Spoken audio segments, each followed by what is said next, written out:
1 minute के लिए मैं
तो चलिए गाइस शुरू करते हैं सेशन। ठीक है, तो BTC जो है इसका ट्रेड का बेसिकली पर्पज़ क्या है, देखते हैं ट्रेड क्यों लिया है मैंने। तो ट्रेड करने के लिए यहाँ पे 2 रीज़न जो है मुझे बाइंग क्यों की है, मैंने इससे बाय ऑर्डर प्लेस कर रखा है। इसमें बाय ऑर्डर में अभी थोड़ा सा प्रॉफिट इसमें दिख रहा है। ठीक है, तो बाय ऑर्डर प्लेस करने का रीज़न क्या है, देखो तो ये मैंने पहले से इसकी तैयारी कितनी कर रखी है, इससे पहले कितनी तैयारी हो रखी है। तो सबसे पहले ये है कि ये ट्रेंड जो है डाउन ट्रेंड में थी, और इस लेवल में डाउन ट्रेंड में मतलब बाइंग के लिए ज़्यादा इसमें मार्जिन मतलब बहुत कम दे रही थी, मतलब बीच में डिप आ रहे थे, करेक्शन हो रहा था, लेकिन उतना ज़्यादा करेक्शन नहीं हो रहा था। तो इसलिए यहाँ पे मैंने यहाँ पे इसका बाय ऑर्डर क्यों लिया, तो मैं उसका रीज़न आपको बताऊँ। तो इसलिए अभी तक तो डाउन ट्रेंड में चला था, लेकिन अब यहाँ पे मैंने इसके अगेंस्ट ऑर्डर क्यों लिया, अगेंस्ट ऑर्डर इसलिए लिया है कि देखो जोन आइडेंटिफाई कर रखे हैं मैंने।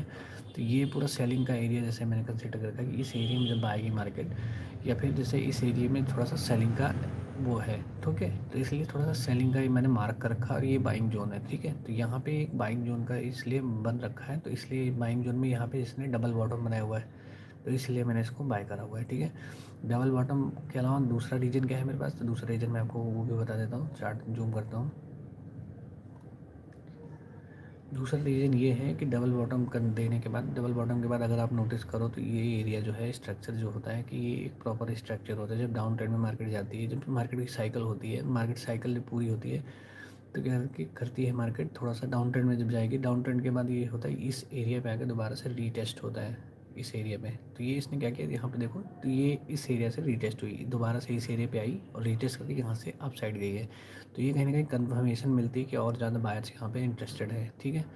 तो इसलिए बाइंग का और बाइंग बनती है, ठीक है। दूसरा और उसके अलावा क्या रीज़न बना, उसके अलावा रीज़न बना कि ये जो लो लगाया है हमने, उसके बाद नया लो अभी तक नहीं दिया है, ठीक है, नया लो नहीं दिया। उसके बाद हमने थोड़ा सा करेक्ट हुए हैं, लेकिन लो नहीं दिया। इस एरिया पे थोड़ा सा रिजेक्शन है, तो दोबारा से ये एरिया भी अभी थोड़ा सा रिजेक्शन है, तो थोड़ा सा यहाँ से साइडवेज मार्केट हो सकती है कुछ देर के लिए, ठीक है। हो सकता है दोबारा से ये लेवल भी हम रीटेस्ट करेंगे, इस वाले लेवल को रीटेस्ट करेंगे, ठीक है।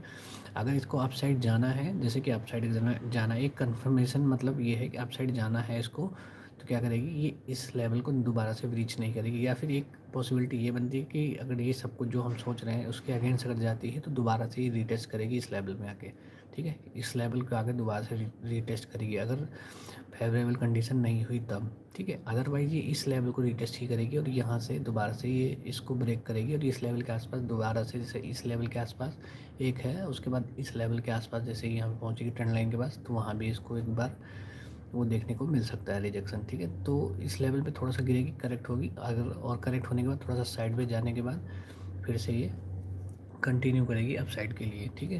तो ये अब ये है ट्रेंड चेंज होने का वो, तो इसलिए मैंने इस पर बाय ऑर्डर प्लेस कर रखा है, ठीक है। इसलिए मैंने इसको बाय ऑर्डर प्लेस कर रखा है।